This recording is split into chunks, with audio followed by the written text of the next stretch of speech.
Ooh. Yeah, so let's not make this public, lads.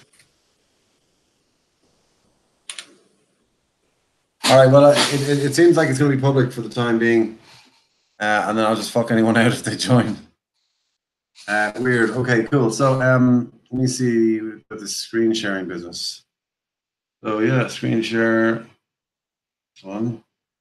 Actually, I can use my other screen, my smaller screen.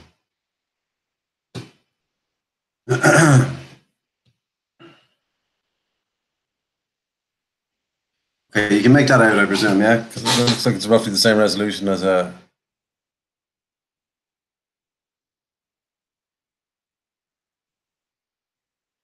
Can you see that? Yeah, I can see that, yeah. Okay, sweet. Yeah, okay, cool. So yeah, basically, how does my indicator setup work? Well, basically, yeah, I mean, it's did you look at the link that I posted where you can copy it and make it your own?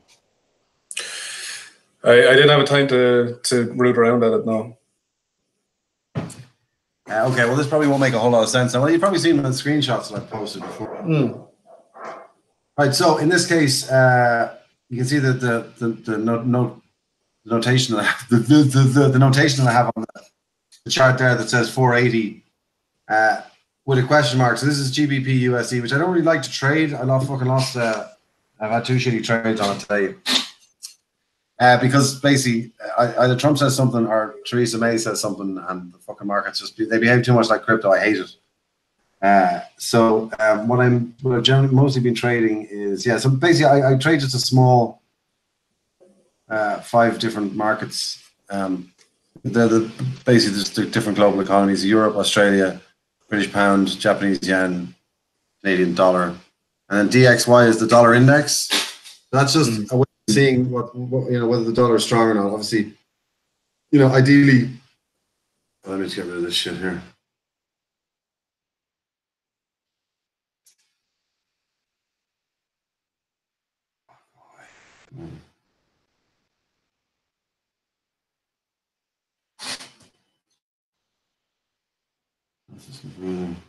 Yeah, so the dollar should be basically 100. That's what the dollar price should generally be. So if anything below that, obviously the dollar is slightly weaker. I mean, you can see here that it went down to 90 cents in April. It was the Trump bump when Trump initially got elected back here, and then but as the stock market gets stronger, the dollar gets weaker. Don't ask me to explain why that is. I do know, but I can't remember it right now. But that's just a fact. And then also, as the dollar is getting stronger, gold gets weaker, and vice versa as well. There's a couple of weird correlations like that. But yeah, so at the moment, the dollar index, I tend to look at this on the 2-hour, and this is basically just to gauge the health of the market. You can actually trade it now. It's available on IG.com.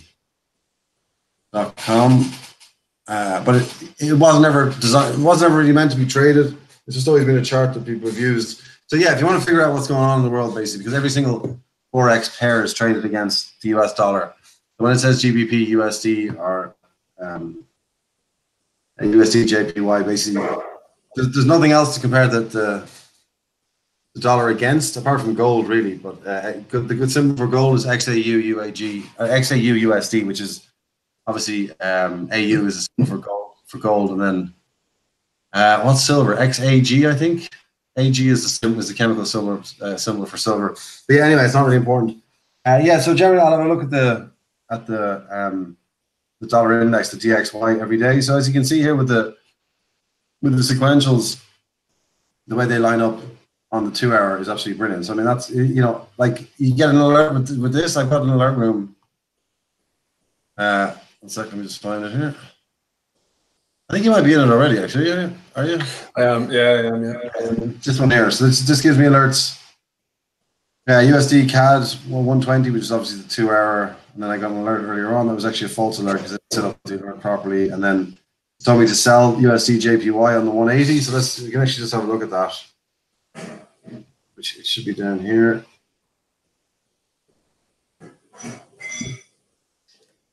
That was a false alert as well. Yeah, because I only just set up the alerts, reset them up there the other day. That gave me a false alert as well, which is It's not shown on the chart. But yeah, anyway, if we go back to DXY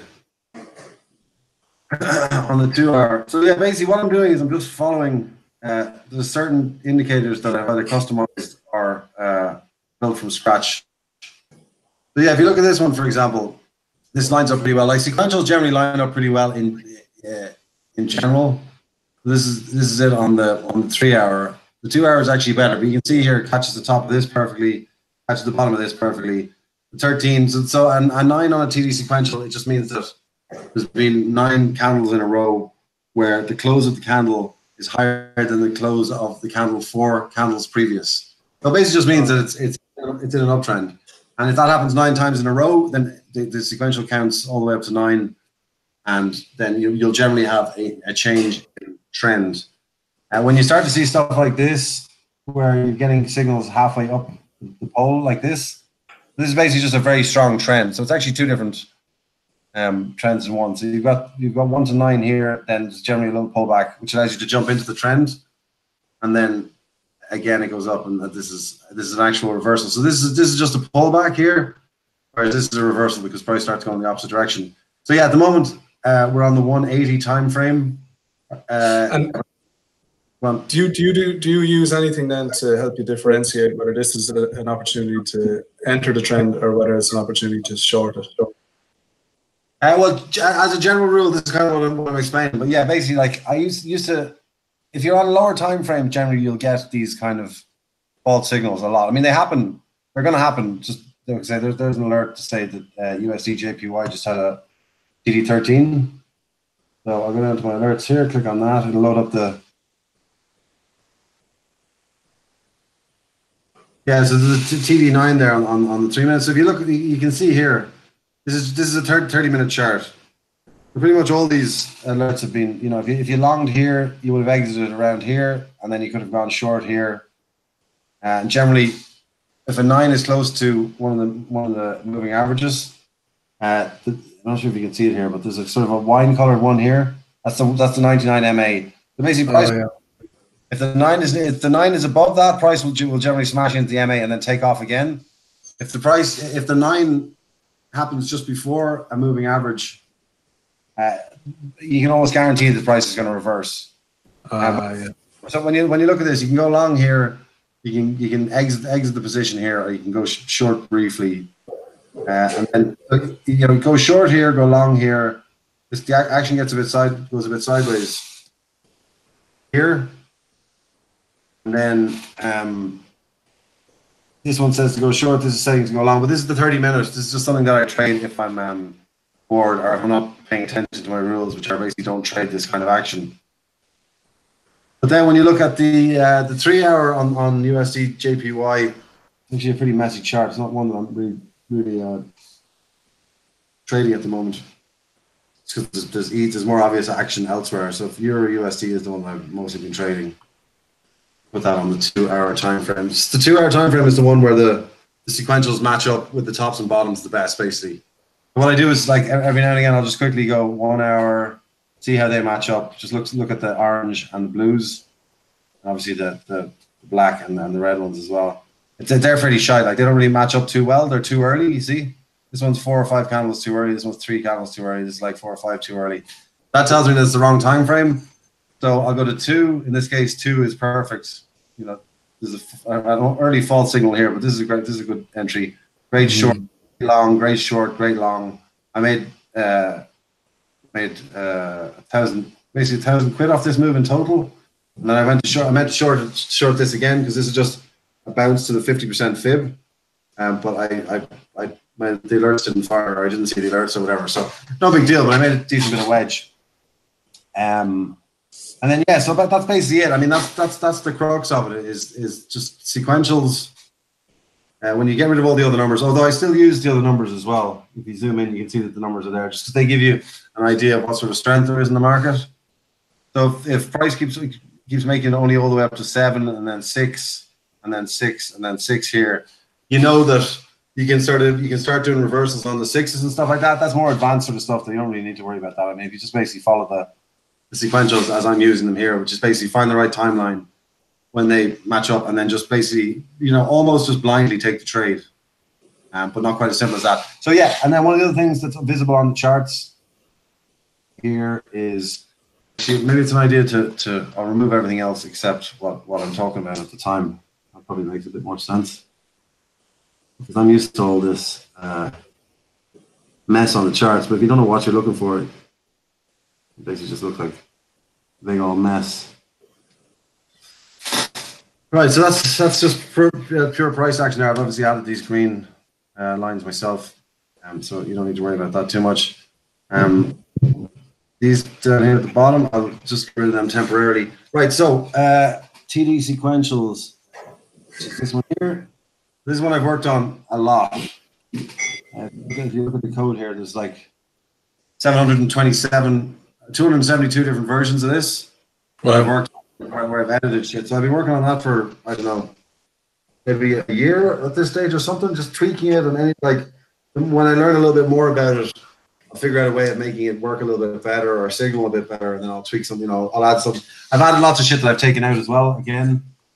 So yeah, I've tried sort of everything there is to know on that one. So yeah, basically, if I get rid of this, that's price with just the TD sequentials. So you can see, when price is trending like this, when it's trending really hard like this, you'll get these what look like false signals, but you can actually look at them as opportunities to jump in the trend. So price is going down. When there's a sequential, price will almost always pull back a little bit. Usually it's only 3 or 4 bars, and then you can go short. But although this is telling you to go long, it's basically just saying the price is going to reverse here. It's an opportunity to jump in the trend. In this case, you would have got stopped out, but here's an example there. Price reverses for 5 or 6 candles, and then it heads back down again. So here, for example, you'll experience a bit of drift as well. So back here in this part of the market, which was October, this is the second. This is like the second half of September and the first half of October. These aren't lining up particularly well. So back then, I would have looked at the 3 hour. The 3 hours already lining up much better there. You can see that's the top. About that halfway, you could have jumped in the trend. That's the bottom of it pretty much. That's catching a new trend. And then yeah, so maybe the 4 hours better back then. But yeah, you understand the principles anyway of shuffling through the time frames. And bear in mind, you can watch all this again, so you don't really need to remember everything I'm saying at the moment. So yeah, in this case, the 2 hour is the shit with Euro USD. And then if I look at AUD USD, for example, which is the Aussie dollar, in this case, it's 720. If the number's really high like that, 720 is 12 hours basically.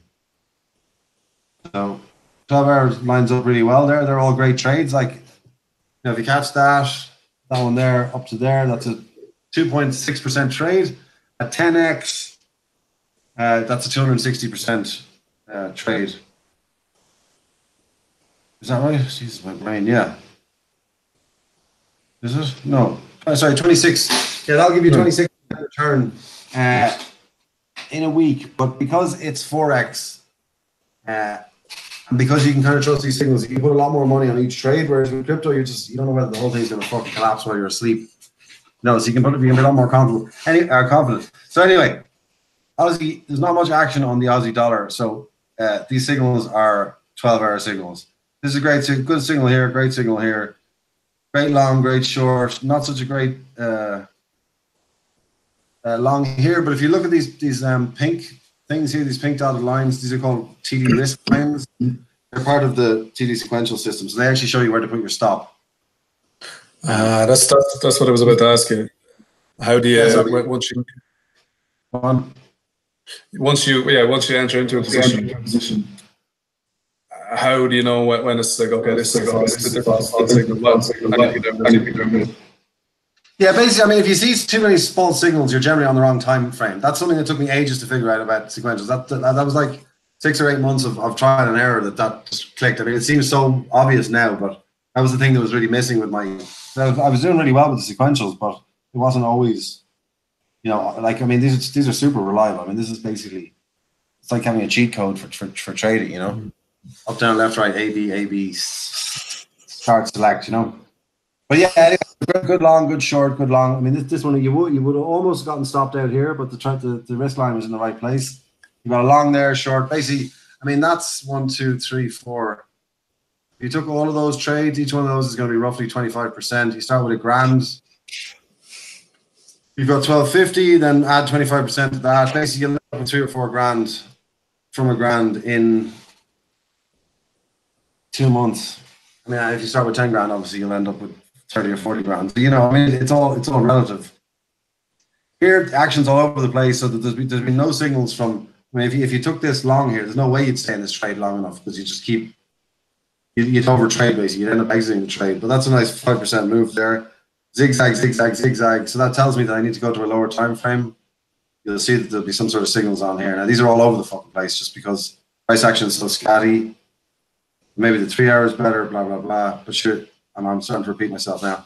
But yeah, for the time being, the 720 on the Aussie dollar is good. And the thing about boring markets as well, if you look at a market and you look at a market and every day it's doing fuck all, it's the market that's going to be going bananas next, basically. So keep an eye on quiet markets, knowing that, like every market needs a period of calm where nothing's happening because people just lose interest or they're trading something else or whatever. So yeah, it's always worth watching because there's always a fucking big mad rally after that kind of sideways action and shit. I mean, look at that. That's just pure chop. No one can trade that. If you're trading that, you're a fucking psychopath. Like you may as well be hammering nails into your eyeballs. There's nothing you can do with that. You're just stressed out and pissed off and all that. That's just the Aussie dollar in particular. That's the great thing about Forex is that every single chart, every single market that you look at is based on completely different wants and needs of the fucking people of the country and different economic policies and blah blah blah. So it's not like crypto. Everything looks the same. Everything either looks like the BTC chart or every all chart looks the same. I mean, it's a fucking insane market to be trying to make money in the old crypto at the moment. So yeah, where were we? Yeah, Euro USD 2 hour chart. USD CAD lines up pretty well actually. So the USD CAD actually works pretty well on 3 different timelines. So I've written those down there. There's the 120, the 360, and the 15 in general is pretty good. Just if you want to scalp, if you're bored or whatever, but that's not generally the greatest thing to be doing. But sometimes it's better to be doing it rather than pissing around with your big trades and fucking moving them around and bollocksing them up, and not just trusting that the TD sequential is going to take you from A to B. So yeah, the 120 works well there. You can see all these are good trades. That's a great trade there. That's not a great trade. This one here is good. That one there is good. And then the what did I say? The 360 is also good. 360 is 6 hour, I think. Still getting used to them because I changed it to minutes for some reason. I don't know why I did that. Yeah, so that's pretty good. Great long, early short. Great long, short is okay. Great long, short, short, short, short, short. You can see yourself. I mean, you've got eyes, so you can see all these fucking great entries and exits here. Okay, so that's basically TD sequentials. I think I've kind of explained enough about them. The rest is kind of stuff that you can either read about or you can just ask me about them in Bowman. So yeah, we get rid of that. And then one of the other things that I've put together is Price Master 3000. So what that does is basically it uses a lot of the principles that Dan in Chart Guys uses. The higher highs, higher lows, all that sort of stuff. Let me just set it up the way it's supposed to be set up because I removed some stuff just because it gets very noisy.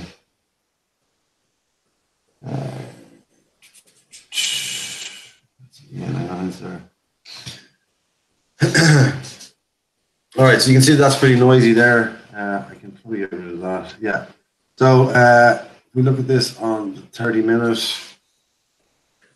Yeah, so it just shows when there's higher highs with a HH, higher low, or lower highs with LH, and then it draws the lines, the support and resistance lines. So you know basically when support has been broken and when resistance has been broken, price didn't close above higher high here, so it's what's called a swing failure, and in general price will drop there. For some reason that's not showing as a swing failure though, because it's software is supposed to tell you when there's a swing failure there. I'm not sure why that is. It's the first time in ages that hasn't been working. Yeah, so when you're actively trading a market on the sort of, if you're scalping or whatever, that's what this is for basically. There's a swing failure there. See the purple one? Purple S for swing failure. And then yeah, higher highs, higher lows. B is for breakout. The B is when price goes up and it breaks through the previous high. The B is there to show you that it's happening. I mean, you can obviously see it's happening on price action, but you can kind of almost take all of these trades and you kind of be all right. But they tend to be not necessarily the greatest. But you can get alerts with this particular indicator. You get alerts for all these different things, breakouts, for example. So if you go down here and then PM3K price master 3000, and then everything that's on the chart will alert you. So you can just be out and about or whatever, and you can get alerted to breakouts, which are the Bs. You can get alerted to swing failures, which are the purple S's. Alerted to RSI 15-minute overbought, oversold. So when you're looking at the 2-minute, I won't bother too much more with this price master 2000 thing, because only really kind of for scalping or if you're following Dan's methods. One of the things that I got from Dan, or one of the people in this room, is the 15-minute RSI oversold, overbought bounce. So, on the 15-minute chart, on the RSI, I'll actually just get up a 15-minute chart here. Whenever price goes out, like most things on the RSI, whenever price goes overbought or oversold, it generally reverses. But the best time frame to look at it for the quick movements, the best sort of balance between too many signals and not enough signals is a 15-minute. So what I've done is I've taken the 15-minute data and I've plotted it onto a 2-hour chart. Let me get rid of some of this shit here, one sec.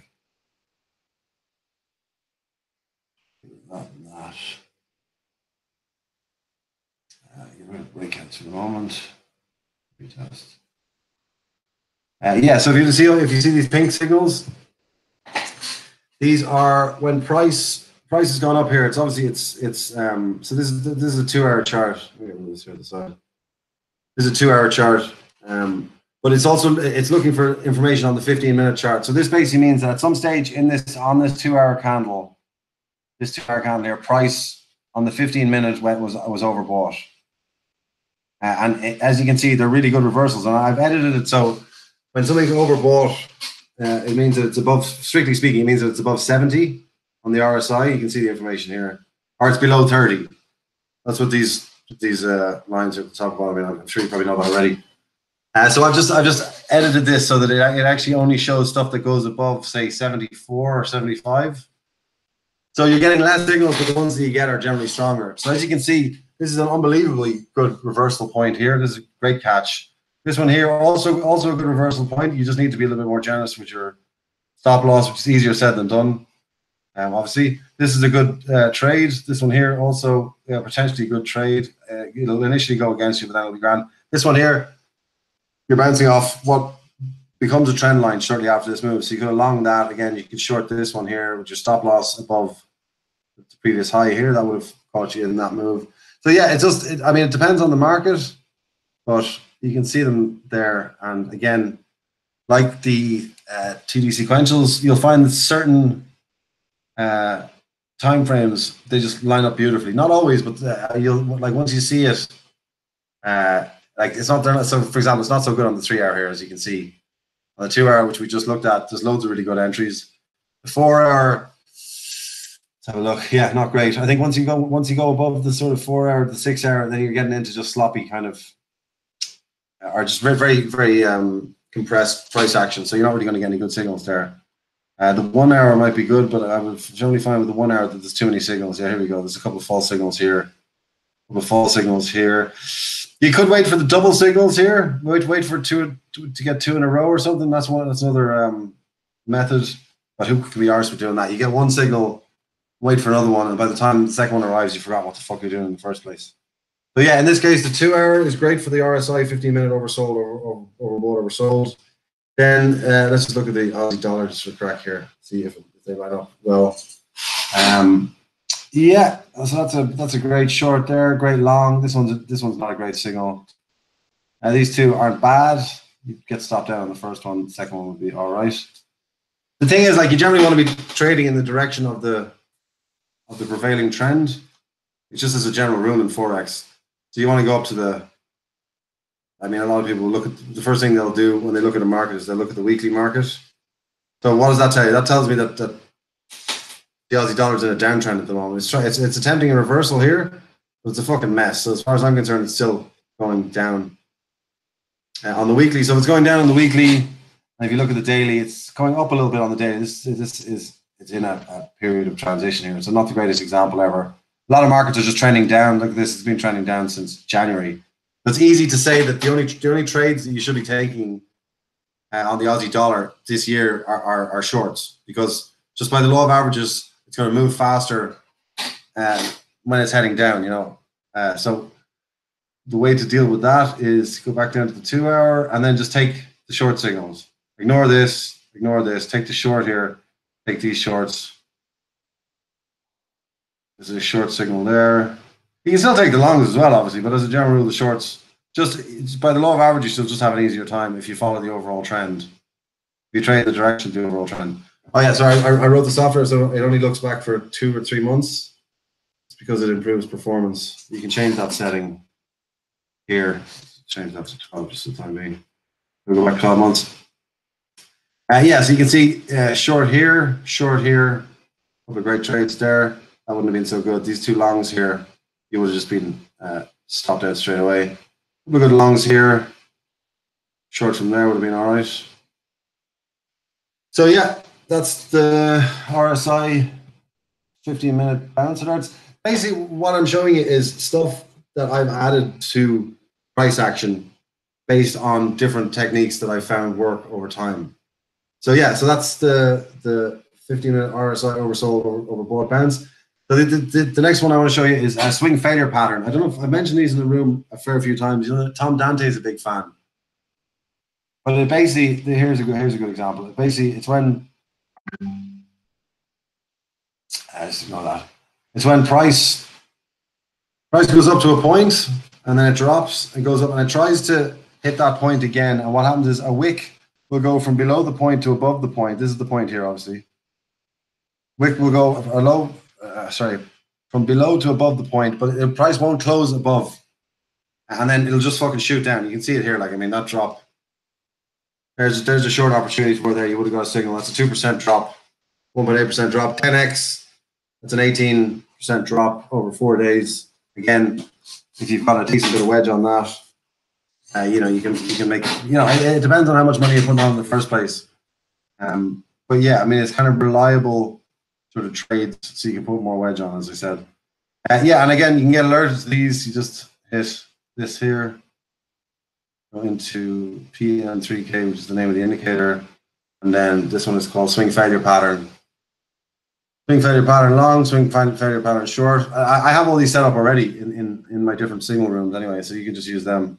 But yeah, and then let's have a little scan for some more. There's a short there. Not the greatest trade in the world, but you're trading into fucking choppy shite. So probably better if we go to a more active market. Don't want to be looking at the same ones over again. Let's look at the Japanese yen. So yeah, great long signal there. Another great long signal, good long there. These shorts here, 2 shorts here are shite. Good long here. So price is very much trending up there. That's a bad signal there. But yeah, you get these signals and you look at other technical analysis for confirmation. So yeah, this is a great signal here. This one here is okay as well. If you see these jaggedy lines in the background, what they are is that's the 20, 50, and 100 moving average, but they're the daily moving averages. I always have them on all my time frames, regardless of what time frame I'm on. That's why they look jaggedy. Because price really, more than anything, price responds to the 20, 50, and 100 period moving averages.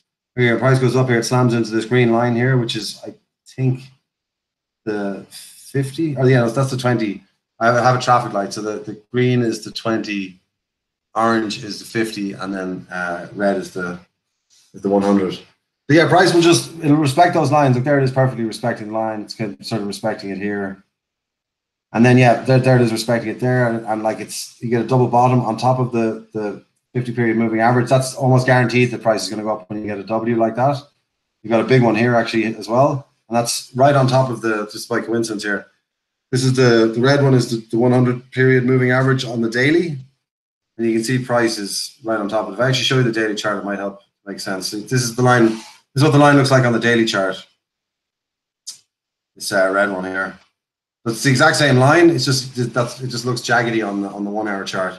But yeah, so price goes down here. This is a double bottom. This is a classic reversal move. Brian Beamish is always going on about them, but he doesn't use moving averages so much, I don't think, apart from the exponential moving averages, the EMA that he uses on price just to figure out trend. But yeah, this here, so like being able to see the daily 100 period moving average while you're on the hourly makes a huge difference. Here we go, that's landed in there, reversal. You're almost guaranteed the price is going to go up there. And yeah, so that's swing failure patterns, and then also the high time frame moving averages. And then what else is on there? I think that's Price Master 2000. There's a couple of other features in there, but that's the sort of thing you can poke around yourself in there. You can see all the settings, and obviously I'm available if you have any questions. The thing about it is, because I kind of look at this stuff all the time, I kind of forget which bits are difficult to understand. So if I'm basically just flying through stuff, but as I said, you can rewatch the video and you can just ask me if you have any questions. So yeah, the next thing that I have is a pin bar finder. So I wrote a thing that it just finds pin bars basically. But I just edited it earlier on because it was showing too many pin bars. So now it only just shows the last 10 characters. Or it'll look at the last 10 candles on the chart. If they have pin bars, it'll tell you. Otherwise, it just says pin bar too much on the chart. Let me just make sure that I'm doing this right. Yeah, okay, so see there? It says pin. You know what a pin bar is, right? I do indeed. Yeah. So yeah, basically, it just highlights pin bars. It's a very simple thing, but they're just easy to miss in price action. You know, when you're busy looking at other shit, you miss the pin bars. So if I look at the previous version of this, version 11, 1 second. 10, version 9, what the fuck?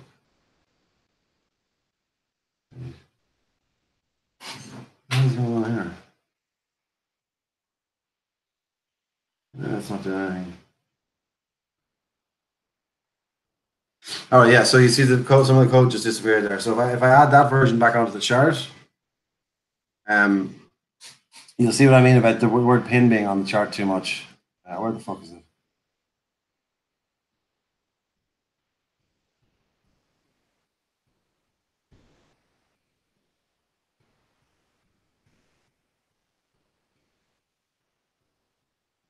Yeah, I'm not sure what's going on there.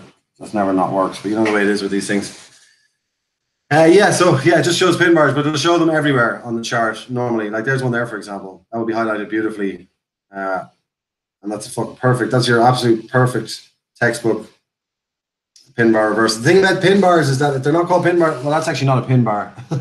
I got a bit excited there because that's a spinning top, because it's got a wick that's almost as equal at the top as it is on the bottom. But yeah, this is a pin bar here. Generally, an actual official pin bar, the thing about it, it looks kind of like a push pin, but the thing about it is it actually, the original name for it was a Pinocchio bar.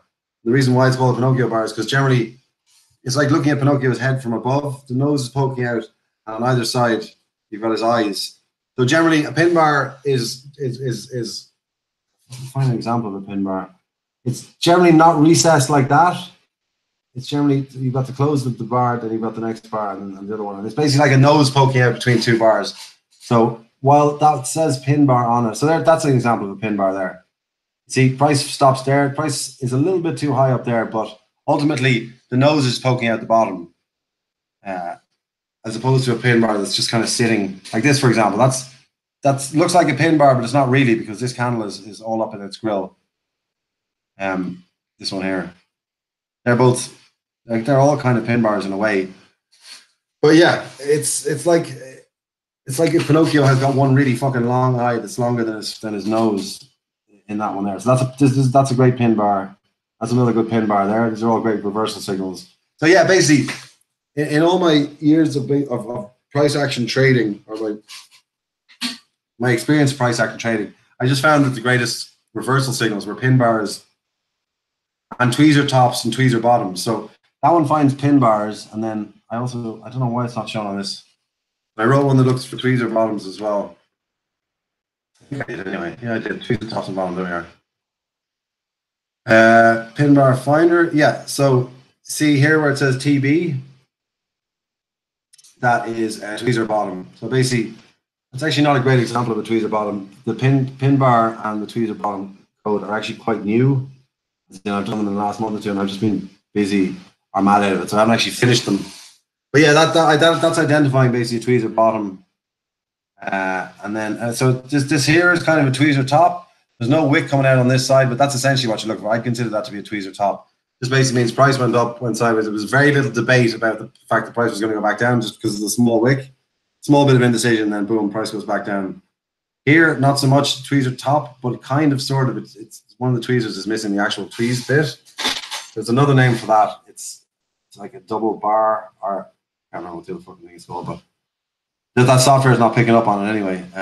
My little there. So see the TT tweezer top. Again, that's not really a great tweezer top because that's more of a pin bar. So this isn't probably the greatest time to be showing you those, but it's the sort of thing that I like. I'll have the idea, and I'll quickly code up the indicator there. It's found that one there. Again, not a great example.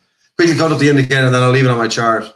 And when it gets to the point where it's actually annoying me because they're incorrect, then I'll, depending on my mood, I'll quickly code something up.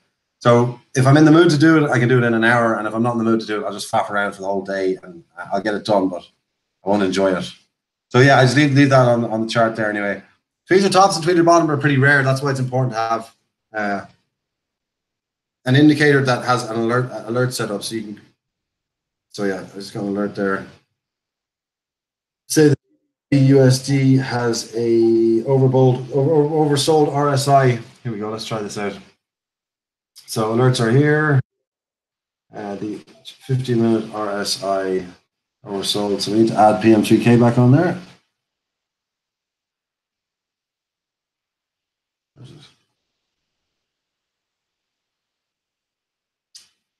RSI balances. I removed them for some reason. So where the fuck is this?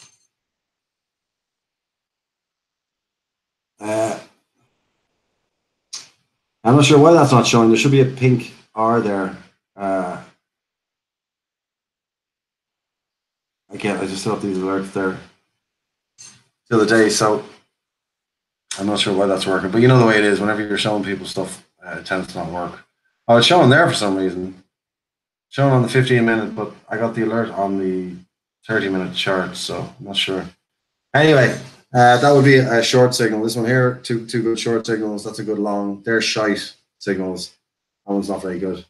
But I wouldn't generally trade these RSI because they're 15-minute signals. So being on the 30-minute, you don't really have much of an advantage. You may as well be on the 15-minute, just looking at the actual RSI.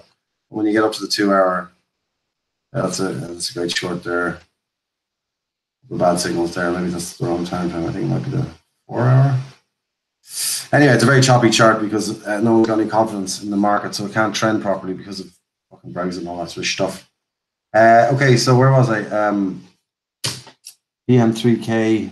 Let's get rid of that. That's the one. And then yeah, so tweezer bottoms, tweezer tops, pin bars. Yeah, so the normalized ODB finder. Let's get rid of the shitty fucking chart and go to Euro USD, which is nice and clean. Yeah, so the OBV normalized, you probably know what these are already because you might be using them already. But yeah, basically just looks for normalized OBV, so unbalanced volume, but just normalized, so it behaves more like an RSI. I mean, the two of them look fairly similar here, but generally volume will move faster than RSI, so you get slightly earlier signals. And what this software is looking at, if you've looked at any of my divergence scripts, whether it's stochastic RSI or RSI, in this case, normalized OBV, it's called a bottom here. The only thing is it doesn't signal until 2 bars later because the software can't tell whether it's the bottom of a move or not until 2 bars later. So that's just one of the drawbacks of it. And I wouldn't generally use it on low time frames like this. I have it on my chart if I'm discretionary trading, as if I'm trading based on just my own snap decisions, or not snap decisions, but well-informed decisions. But like it catches the bottom of this beautifully. I would have got alerted here, like as in this is the bar. It would have waited 1, 2, and then it would have been confirmed. But then, that gets you into a fucking great trade. You're up there, if you can hold on, you're up there 2%. With a bit of leverage, that's a great, at 100x, that's a 200% return. If you're confident about the signals and if the other stuff lines up, I'm only showing one indicator at the moment just to keep it clear. But you could stick a 50x trade up on that, and then you're up. You've got 200% return in a week. You do 100x, you got a 200% return in a week, and so on, or 400, whatever the fuck it is, 400%. Whatever it is, I've got the software calculates all that shit for me. So like basically, there's a bottom. They're not great signals, but you're also in a downtrend, so it's not really a great idea to be taking long signals in a downtrend. And as I said, I don't really use them too much on lower time frames. I'll generally have the alerts set up on either the 12-hour or the daily. So I also added features here so you can. There's way more divergences than what are actually shown on the chart. If you click here and hit allow ghost divergences, it'll show you all the ones that it ignores. So that's an example of one there. It's faded in the background. If I double click on that.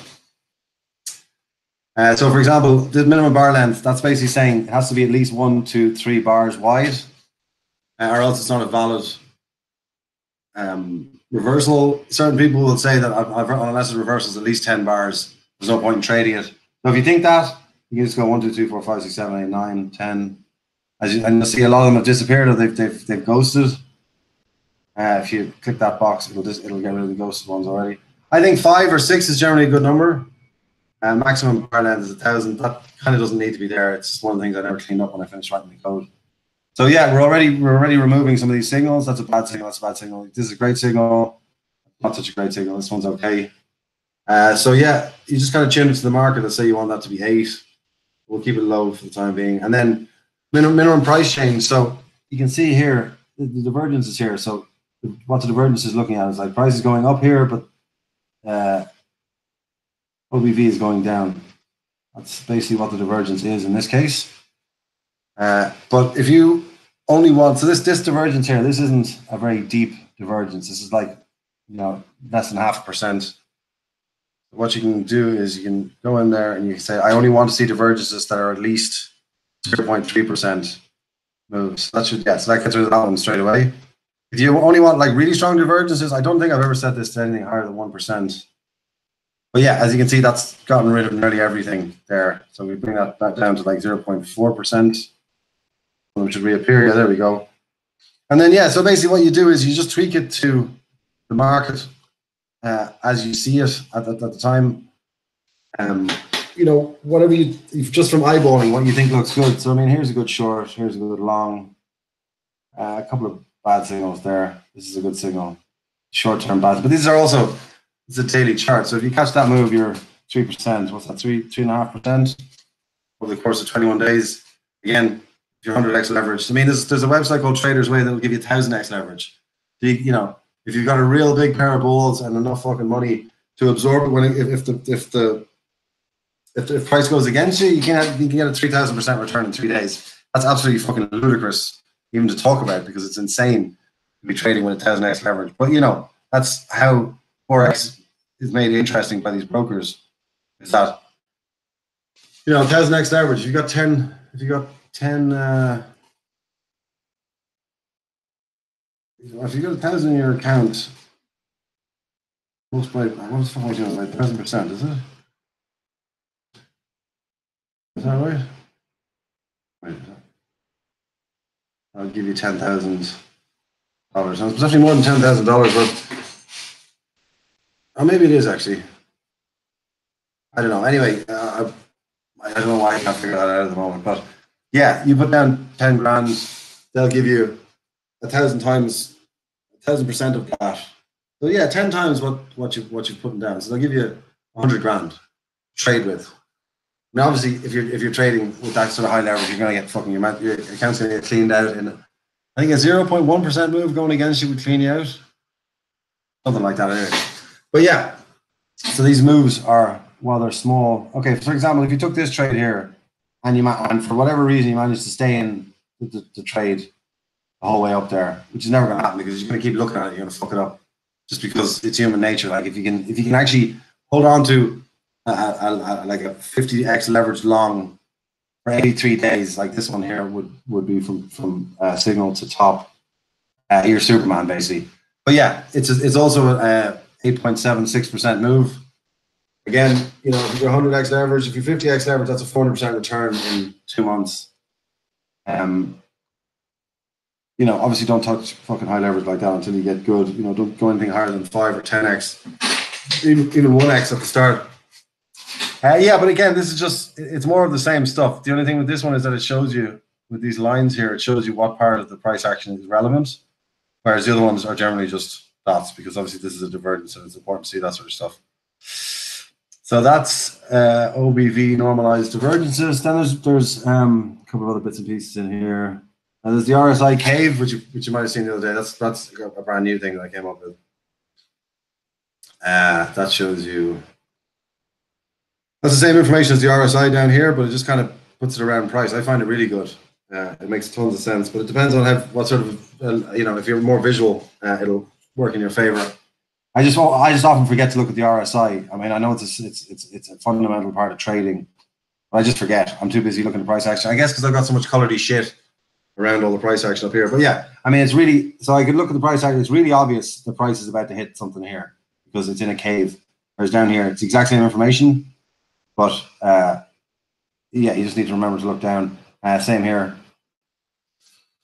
This, yeah, like if price is hugging RSI for a lot. Generally with RSI as well, you'll see it. You'll generally get a double bottom down here. Just as an aside here, there's a little double bottom here. Usually when prices, there's a double top there, double bottom here. It's just a thing to watch out for on RSI for reversals. Just generally means if it's a double bottom, it generally means that it's basically W's and M's that Brian are talking about, but it generally means the price is going to reverse. So double bottom here, price reverse went up, top, M kind of reversed a little bit there. W there, price went up. This could be considered a double top here as well. Boom, boom. This is kind of an M shape. Price goes down. Yeah, so that's RSI cave. You can play around with that one to your heart's content. Okay, so I'm going to add TD sequentials back into the mix here, just to give an example. So these are your normal sequentials. Let me just get rid of these things here. These are called TDST lines. They're kind of a more advanced part of sequentials. These blue and yellow lines, we don't need to worry about them for the time being. They don't really improve your performance enough for it to be something you need to learn initially. All right, so you're on the, let's say you're on the 1 hour and you're looking at sequentials and you're trading and you want to see what's going on with sequentials on the 4 hour. You can add this one in here. This is a higher time frame sequential script that I wrote. So we're on the 6 hour, or we're on the 1 hour chart at the moment. So you can see here, this is a sequential that's happening on the 4 hour chart. This is another one. This is a sequential short that's happening on the 4 hour chart. So they don't show up like this. They don't show up like these normal ones here because these are ones that are active for the current time frame. This is what's happening on the 4 hour time frame. There's another one here. So I mean, obviously this is the top of a big move. This is telling you that something's about to change. Direction changes here. This is the second bit of information that you need to enter that trade. You've also got the RSI topping out there. There's 3 reasons to enter that trade. Well, 2 reasons kind of, because you're using sequentials in both cases. So that's the 4 hour, and then when you add the hourly or the daily sequentials, you might find that it makes more sense because it's obviously the dailies. Each daily candle takes up 24 hourly bars. If I scroll back here, they're really obvious, the daily ones on the hourly. Yeah, so there's a daily sequential on the hourly. That's obviously along there. It's warning you the price is about to turn. That's the great thing about the higher time frame sequentials is that they'll generally warn you in advance on a lower time frame. Obviously, when you're on the daily, you wouldn't notice that because that's one day, that's another day. They're just 2 bars on a daily chart. And let me just find an orange one here somewhere. Sometimes you won't see orange ones for ages just because markets aren't really trending properly. I mean, orange daily ones. There we are. There's a big orange daily there. So yeah, on this chart now, you can see the hourly time frames, or the hourly sequentials. You can see the 4 hourly sequentials. And you can see the daily sequentials. It's the same indicator. I've just added it twice, and I made a feature where you can choose what time frame you want to see. So if you want to see the weekly or the monthly, I don't know why you'd want to see the monthly, but let's say you want to see the 12-hour, 360 is the 6-hour. Just choose whichever one you want. If you don't choose one, it'll automatically choose the right time frame for you. So if you're on the 1 hour, it'll choose the 4 hour. If you're on the 15 minute, it'll choose the 1 hour. If you're on the 4 hour, it'll choose the daily. And if you're on the daily, it'll choose the weekly. It's a public indicator that I put up, so you can see the information there. So that's higher time frame sequentials. Get rid of that. So this is the sort of archetypal classic divergence that people pay attention to is the RSI divergences. So basically, all the stuff that I told you about the normalized OBV divergence indicator, this is exactly the same thing. It's just looking at RSI instead of normalized OBV. So there's a signal there. It has, I'm not sure if I've updated this one, but it should, yeah, it has the same parameters, give or take. I try to keep them all working the same way, but it's just a bit of a pain in the arse because it's all the different, you have to maintain all the different versions of the code and stuff. But yeah, I mean, that's basically the same thing. It's just you're getting less signals just because RSI tends to signal less. But RSI is basically the main divergence that traders use. A lot of traders will trade just price action and RSI, and they'll look for divergences. This is just a way of either getting alerted to them or there's visual information about them. Again, they're pretty rare. If you look at BTC, USD, RSI divergences have caught the bottom, I think, of pretty much I've caught every bottom this year. Yeah, so there's the first one. I didn't catch that one. I'm pretty sure. Maybe I need to tweak it a little bit or remove some of the filters here or show the ghosted ones. But yeah, look at that. I mean, it caught the bottom of that one perfectly.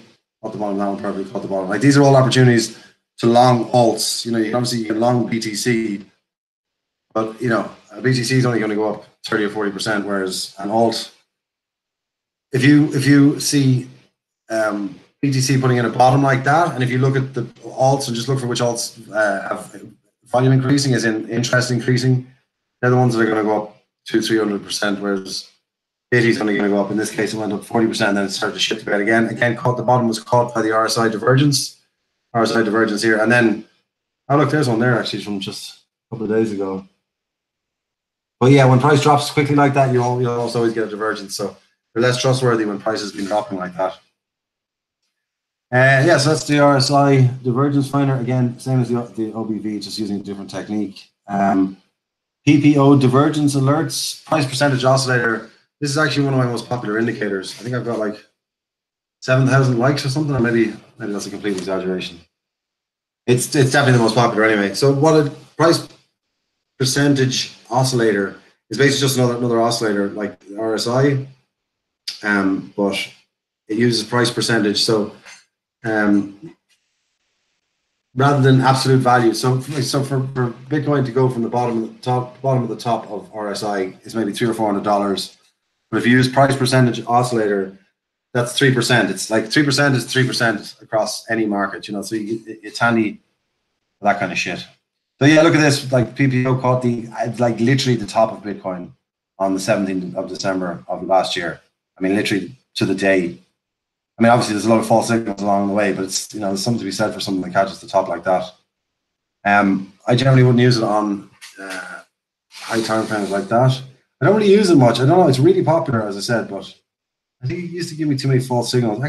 I worked on it recently. Yeah. So these are great signals here. Two solid signals, two great signals here. Yeah, no, I think you need to wait for it to come in pairs. But yeah, I mean, that's just another tool. If you don't mind having pink and purple stuff on the chart, the thing is, it's whatever you find works, and then you tweak it to that market. Maybe write down, keep a note in a notepad, or write it on the wall or whatever, which indicators work with which markets on which time frame. So does the PPO divergence oscillator work on BTC 4 hour really well? Great. Well, then set up your alerts on the BTC 4 hours. So every time you get alerted, you know that it's been tweaked. I mean, you can also just leave everything at default settings and just use the 4 hour for everything, which is what I used to do. Like, I'm getting way better results since I started tweaking timeframes a couple of months ago. So yeah, bear that in mind. This is actually catching some fucking great moves. It's no wonder people absolutely love it. And then it's got another feature as well where you can I'll show you the PPO high and low triangles. So if you're scalping, these are all little trades. Trade from there to there, trade from there to there. Green is enter, red is exit.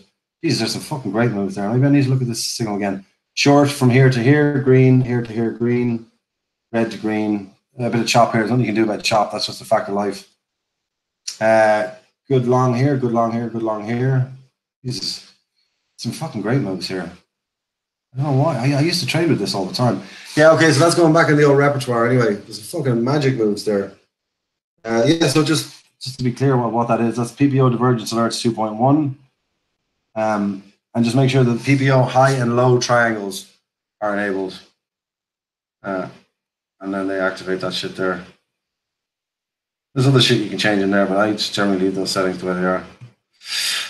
I think that's kind of it for now. Anyway, I'm sure I've overloaded your brain. Oh, there's a stochastic RSI divergence finder. Again, same thing. It just uses the stochastic RSI. Catches some great moves.